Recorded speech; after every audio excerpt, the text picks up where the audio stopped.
지난해 처음 시행한 고향사랑 기부제의 실적을 조사한 결과 천안과 아산이 하위권으로 나타났습니다. 답례품과 홍보 방안의 개선이 필요해 보입니다. 아산 도구 온천 지역에 방치되고 있는 옛 청수장이 도시재생 혁신 플랫폼으로 재탄생됩니다. 오는 4월 착공될 예정으로 옛 도구 온천 지역의 명성을 되찾을 기점이 될 전망입니다. 지난해 집중호우 피해로 운영 중단된 세종 합강 오토캠핑장 재개장 소식이 들려오지 않고 있습니다. 이달 중 구체적인 운영 계획이 나올 예정인 가운데 이르면 6월쯤 운영이 재개될 전망입니다.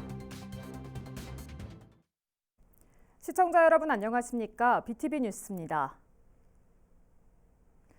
출향인들이 고향 발전에 기여할 수 있도록 만든 고향사랑 기부금이 지난해 처음 도입됐습니다. 자치단체들마다 특색 있는 답례품을 준비해 기부금 유치전에 뛰어들었는데요. 충남의 수부도시인 천안과 아산이 도내 시군들 가운데 하위권에 머물러 체면을 구겼습니다. 송용환 기자의 보도입니다. 지난해 천안시에 모금된 고향사랑 기부금은 1억 9,471만 원입니다. 2,027명이 참여해 평균 9만 6천 원을 기부했습니다. 당초 목표액인 1억 원에는 2배에 달하지만 다른 시군들과 비교하면 적은 편입니다. 충남에서 인구가 두 번째로 많은 아산은 1,432명이 1억 2,713만 원을 기부해 계룡시 다음으로 적습니다. 도내 수부도시인 천안과 아산이 고향사랑 기부금 모금 실적에서 하위권에 머물러 체면을 구겼습니다. 반면 천안시 인구 6분의 1인 논산은 약 6억 5천만 원을 모금했고 예산과 공주도 4억 원이 넘었습니다. 자신이 거주하는 기초단체는 모금이 불가능해 대도시가 오히려 독이 될 수도 있지만 답례품과 홍보 방안은 개선이 필요하다는 지적입니다. 출향인들이 많이 시의 고향 기부제에 참여할 수 있도록 부탁을 좀 당부했음에도 불구하고 계속 저조한 것은 아마도 관심이 좀 부족하지 않았나 하는 생각이 좀 듭니다. 그래서 24년도에는 그래도 인구 비례로 아산이 좀 고향사랑 기부제에 커다란 성과를 좀 냈으면 하는 바람입니다. 최대 500만 원까지 낼 수 있는 고향사랑 기부금은 기부금의 30%를 답례품으로 제공합니다. 또 10만 원까지는 전액을, 10만 원 초과분은 16.5%의 세 공제를 받을 수 있습니다. BTV 뉴스 송용환입니다.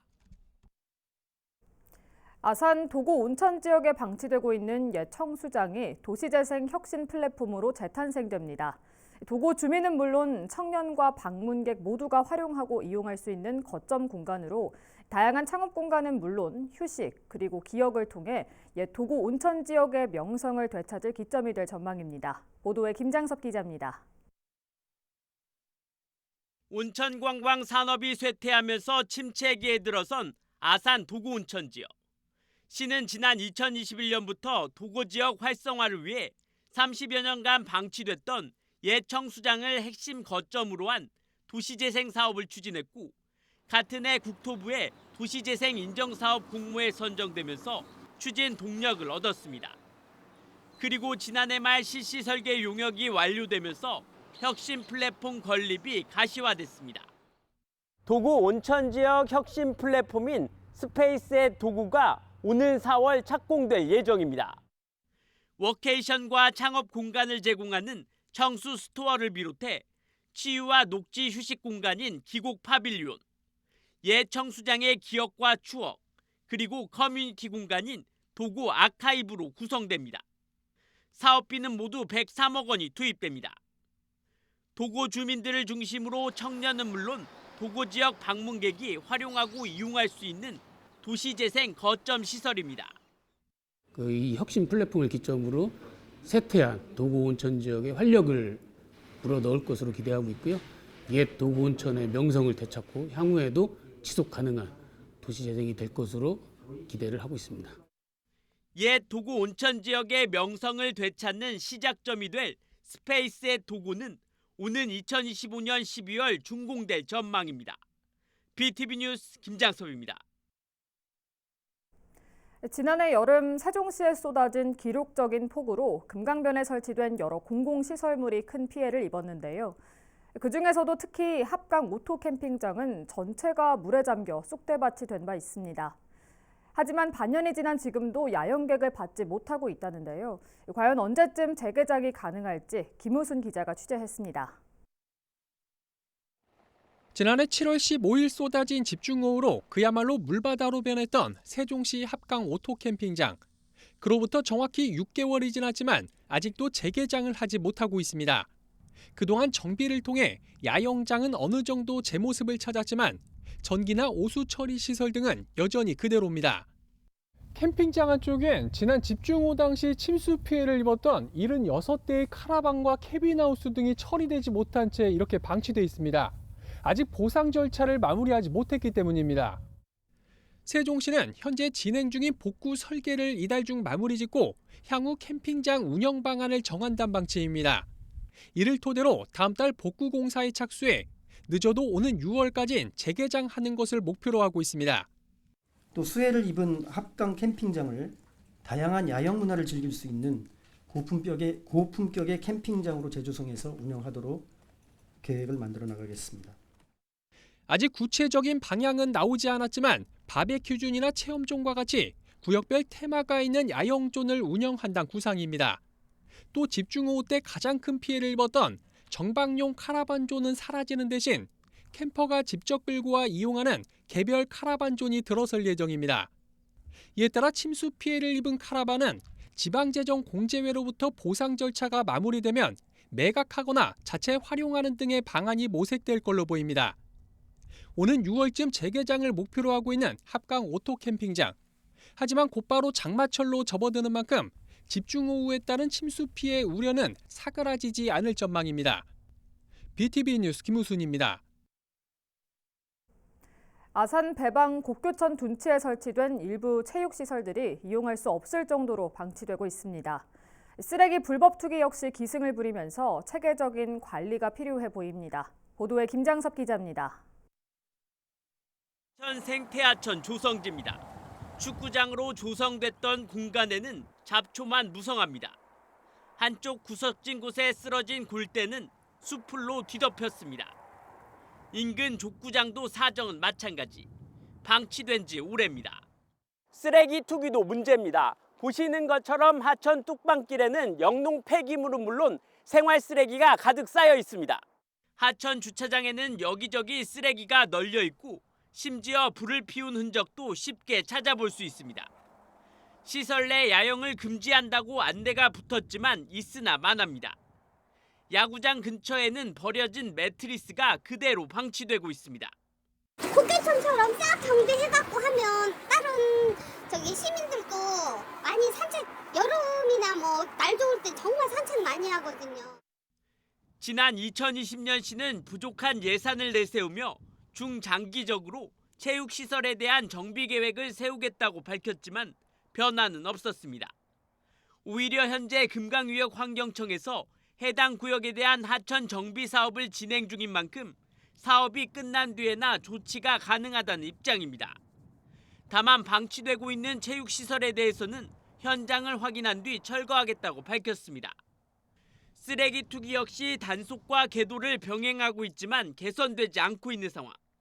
하천과 쓰레기, 체육시설 관련 담당 부서들의 유기적인 협업을 통한 체계적인 관리 계획이 필요해 보입니다. BTV 뉴스 김장섭입니다. 김태흠 충남지사가 이주호 사회부총리 겸 교육부 장관에게 유감을 표명했습니다. 김 지사는 15일 도청에서 열린 대학 총장 간담회 자리에서 대전과 충남, 세종에는 대학 50개가 밀집해 있다며 그런데도 글로컬 대학에 선정된 곳이 없다는 것에 충청인들이 서운하게 생각하고 있다고 강조했습니다. 이어 적어도 충남에서 3개 대학은 선정돼야 한다고 주장했습니다.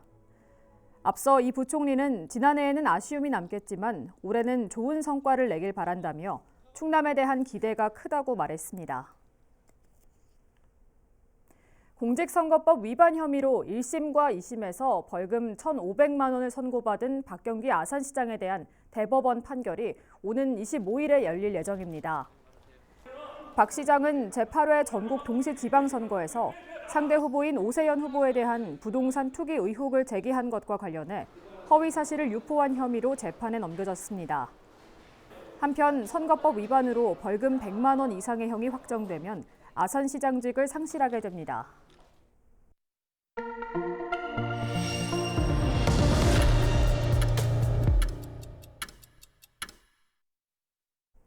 국민의힘 한동훈 비상대책위원장이 비대위원장 선출 뒤 처음으로 충남을 방문했습니다. 국민의힘 충남도당 신년 인사회에 참석한 건데요.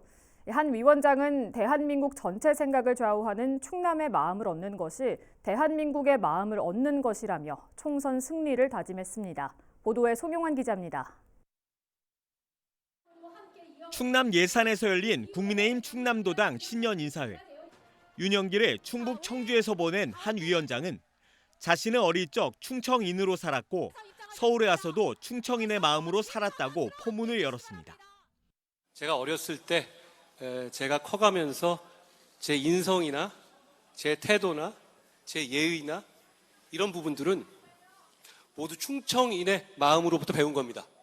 오늘 이 자리도 바로 그 충청인의 마음으로 왔습니다. 이날 신년 인사회에는 국민의힘 소속 국회의원과 자치단체장, 지방의원은 물론 국회의원 선거 예비 후보들도 대거 참석해 총선 출정식을 방불케 했습니다. 한 위원장은 충남은 늘 대한민국 전체 생각을 좌우해온 스윙 보터였다며 충남인의 마음을 얻는 것은 곧 대한민국의 마음을 얻는 것이라고 강조했습니다. 낮에도 밤에도 우리 충남의 국민의 힘이 충남의 도민들을 위해서 앞장섭시다. 그렇게 하면 우리는 바로 이 충남에서 빛나는 승리를 거둘 수 있을 겁니다. 그리고 그 빛나는 승리는 충남의 승리가 아니라 대한민국 전체에서의 승리가 될 것입니다. 한편 한 위원장은 신년 인사회 직후 기자들과 만나 공천을 받기로 돼 있는 사람은 결단코 없다며 그런 말은 믿지 말라고 말했습니다. BTV 뉴스 송용환입니다. 총선이 다가오자 주변의 정당 정책이나 정치 현안 관련 현수막이 덩달아 늘고 있습니다. 각 정당에서는 지푸라기라도 잡고 싶은 심정으로 설치한다지만 이를 바라보는 시민들의 시선은 곱지 않은 것이 사실이죠. 이러한 정당 현수막 난립을 막기 위한 관련 법안이 최근 시행에 들어가 그 효과에 관심이 모아지고 있습니다. 김우순 기자의 보도입니다.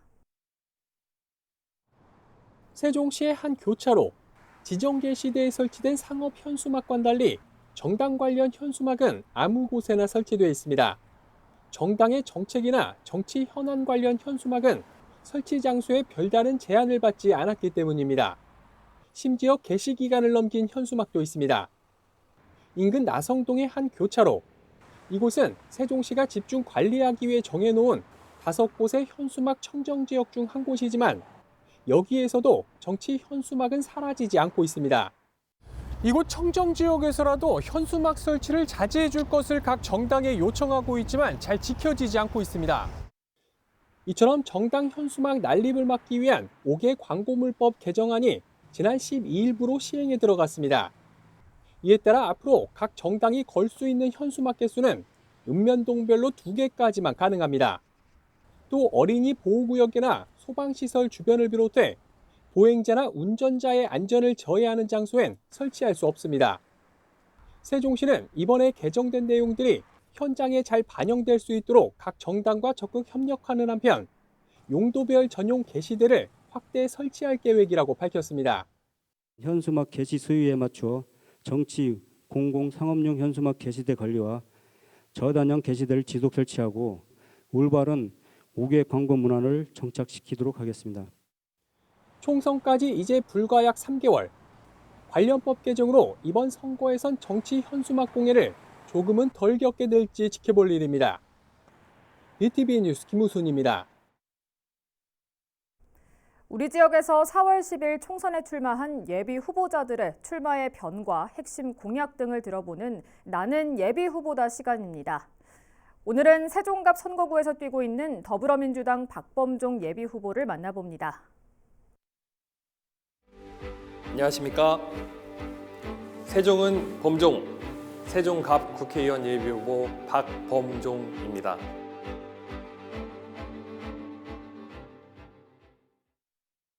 시민들과 함께 세종에 살고 있는 세종 사람입니다. 2009년 감정평가사 합격 후 14년 동안 사회 경험을 한 도시 전문가입니다. 그리고 더불어민주당 세종시당 청년위원장을 하면서 지역뿐 아니라 중앙 정치 무대에서 활동하고 있습니다. 전문성과 정치력을 갖춘 40대 기수의 정치인입니다.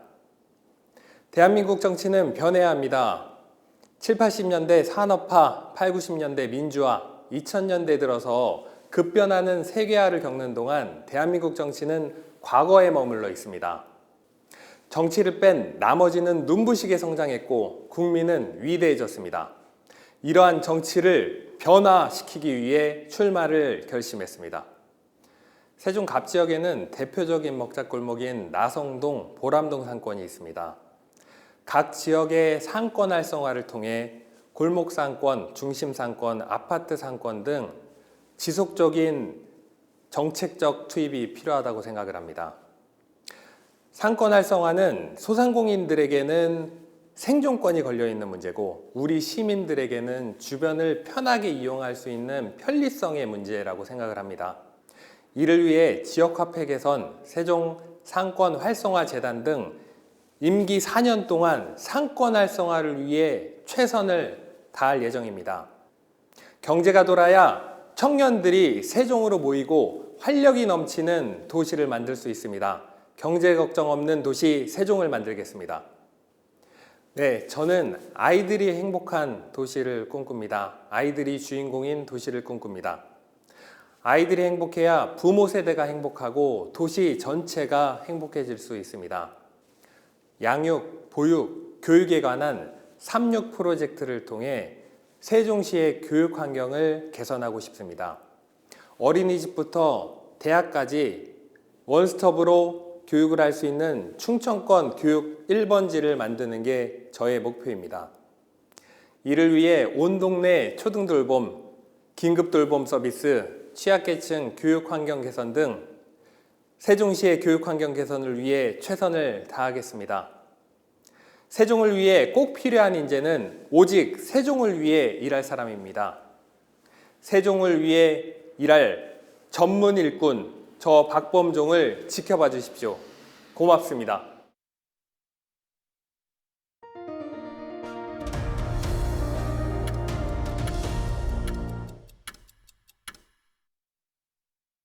우리 지역 소식으로 이어갑니다. 이 아파트 분양을 계획 중이라면 자치단체마다 새해 초에 발표하는 주택 공급 계획을 눈여겨볼 필요가 있는데요. 올해 세종시에서는 10,000가구가 넘는 주택이 신규 공급될 예정이라고 합니다. 또 이 밖에 올해 세종시에서 주목할 만한 부동산 정책 소식을 김우순 기자가 전해드립니다. 먼저 관심을 끄는 건 올해 예정된 주택 공급 규모입니다. 전체 1,877가구가 공급될 예정인데 연초 발표하는 계획 물량으론 6년 만에 10,000가구를 넘었습니다. 지역별론 동지역의 2,643가구, 읍면지역의 8,234가구로 지난해에 이어 올해도 읍면지역 공급량이 더 많습니다. 연기면과 조치원읍 등에서 모두 4,000가구가 넘는 임대주택이 대거 분양될 예정에 있기 때문입니다. 다만 이들 대부분의 물량이 지난해 예정됐다 연기된 사업으로 올해 역시 하반기 분양을 예고하고 있지만 부동산 경기 불황 등의 여파로 실제 성사될지 미지수입니다. 지난해 국토교통부에서 지정고시한 공공주택지구 조성 사업도 본격 추진됩니다. 지난 2021년 정부는 2사 주택 공급 방안에 대한 후속 조치로 동지역과 읍면지역에 각각 13,000가구씩 모두 26,000가구를 추가 공급하겠다고 밝혔는데 이에 대한 후속 조치가 시작되는 겁니다. 이 중 읍면지역의 경우 조치원읍 신흥리와 연서면 오라리 일원에 7,000여 가구, 연기면 보통리 일원에 5,000여 가구가 공급될 예정으로 올해 하반기 지구계획 승인 신청을 거쳐 2026년 착공을 목표로 추진될 예정입니다. 장기적으로는 국토부에서 지정 고시한 세종 조치원 연기 공공주택지구 조성 사업을 통해 신규 주택이 공급될 수 있도록 철저히 준비하도록 하겠습니다. 청년들을 위한 임대주택 건립도 추진됩니다. 일명 세종형 반값 1인 가구 임대주택으로 전체 300세대 규모입니다. 임대주택이 들어서는 곳은 대학 부지가 있는 이곳 사생활권 지편동 일원으로 한 가구당 26에서 33제곱미터 규모의 1인 가구형 도시형 생활주택이 될 전망입니다. 세종시는 행복청과 협의해 토지 공급 지침을 개정하고 올 하반기 중 부지를 확보할 방침이라고 밝혔습니다. BTV 뉴스 김우순입니다. 아산의 대표적인 명소인 은행나무길과 신정호에서 운영되던 공영자전거 대여소의 운영이 잠정 중단됐습니다. 올해부터 대여소가 민간 위탁에서 시설관리공단 위탁으로 변경될 예정이었는데 타당성 용역에서 경제성 분석 등의 문제점이 발생하면서 시의회가 예산을 전액 삭감했기 때문입니다. 보도에 김장섭 기자입니다. 은행나무길 공영자전거 대여소입니다. 대여소 일부가 천막으로 가려졌습니다. 티켓 부스는 물론 안내판 곳곳에는 운영 중단을 알리는 안내가 붙었습니다. 인근 신정호 대여소도 사정은 마찬가지. 입구는 굳게 닫혔고 대여소 전체에 차광막이 쳐졌습니다. 올해 공공자전거 대여소 예산이 전액 삭감되면서 1월 1일부로 신정호와 은행나무길 대여소의 운영이 잠정 중단됐습니다. 시는 지난해 대여소를 공단 위탁하기 위해 타당성 용역을 진행했고 공공성 측면 등을 고려할 때 적정하다는 결과가 나오면서 올해부터 자전거 대여소를 민간 위탁에서 시설관리공단 위탁으로 변경하기로 했습니다. 하지만 용역에서 경제성 분석 등 일부 문제점이 발생했고 의회는 제대로 검증하지 않았다며 2억 2,700만 원 예산 전액을 삭감했습니다. 때문에 대여소 리모델링은커녕 시설관리공단으로 이관 자체가 중단된 상황입니다. 이에 대해 시는 효율성 등을 고려할 때 공단 위탁이 필요하다며 시민들이 불편을 겪지 않도록 올해 상반기에 열릴 예정인 추경에서 관련 예산을 확보해 빠르게 정상화하겠다고 밝혔습니다. 다만 추경 일정이 확정되지 않은 데다 예산을 확보하더라도 이관 등 절차에 시간이 소요될 것으로 예상되면서 공영자전거 대여소 운영 재개는 아무리 빨라도 4월 이후가 될 전망입니다. BTV 뉴스 김장섭입니다. 한때 온천으로 호황기를 누렸던 도구 온천 지역처럼 오랫동안 재기능을 하지 못하고 있는 곳들이 여럿 있을 텐데요. 청수장이 추억이 담긴 커뮤니티 공간으로 재탄생하는 것처럼 각 지역에 방치되고 있는 시설들도 새로운 도시재생의 플랫폼으로 탈바꿈할 수 있는 기회가 많아지길 바라겠습니다. 이상으로 BTV 뉴스를 마칩니다. 시청해주신 여러분 고맙습니다.